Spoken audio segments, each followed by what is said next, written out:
Sweet tea 嘅香味咧，其實係有啲似 Earl Grey，好似啲 Earl Grey 啲茶味嘅香水咁樣。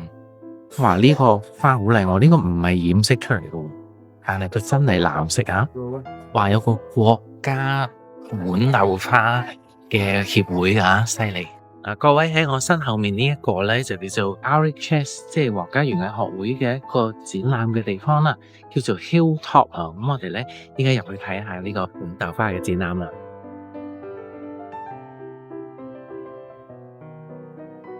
咁咧，其實豌豆花咧係一種豆嚟嘅。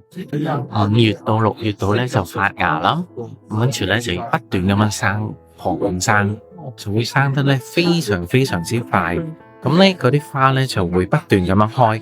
咁但係你一唔搣嗰啲花咧，佢咧就會有荷蘭豆啦。咁跟住個花咧就唔會繼續開花噶啦。有啲香味真係好犀利，我哋即有好多唔同嘅名啦，其實咧有時咧好多呢啲豌豆花咧，每一個品種咧，如果你係自己培育到出嚟嘅咧，就可以咧跟住你嘅名嚟去命名。哇！呢個花好靚喎，呢個唔係染色出嚟嘅喎，但係佢真係藍色啊！藍色咁夢幻嘅藍色，有冇見過呢？我成日覺得咧 Sweet tea 嘅香味咧，其實係有啲似 Earl Grey，好似啲 Earl Grey 啲茶味嘅香水咁樣，要有 high tea 咁樣先至襯。唔知大家係咪都係咁諗？咁有啲咧青色嘅添。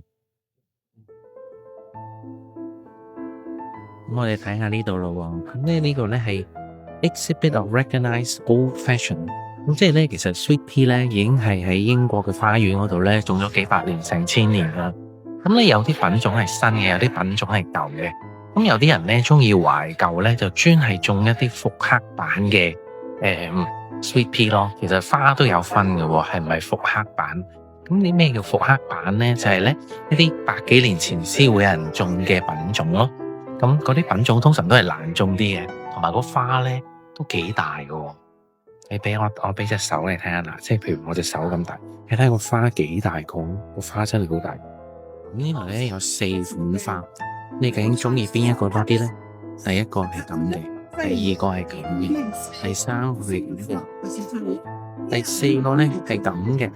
咁好似咧第四個咧係最多投票嘅，迷你嘅作品啊！咁你睇見啦，其實咧下面咧都用咗啲比較細嘅盤咯，咁同埋自己種咗盆花。其實我覺得呢個幾靚嘅呢個。咁但係咧呢個係有 second prize， 咁呢兩個咧就冇獎喎。呢一個咧就係贏咗第3個，呢個先至係冠軍喎。你睇下，咁大家嘅眼光，你又覺得頭先呢3個咧邊個先至係冠軍咧？嗱，咁你睇下咧，如果你贏咗嘅話咧，你會有獎杯嘅添喎，幾犀利！呢啲獎杯幾 old school。應該係畢生嘅榮耀嚟㗎啦。好，今次我哋嘅展覽咧就睇到嚟呢度先，記得留意返我哋有其他嘅短片介紹其他展覽㗎喎。我係 Dr. Solomon，你睇緊嘅係 Solomon Blumen YouTube Channel。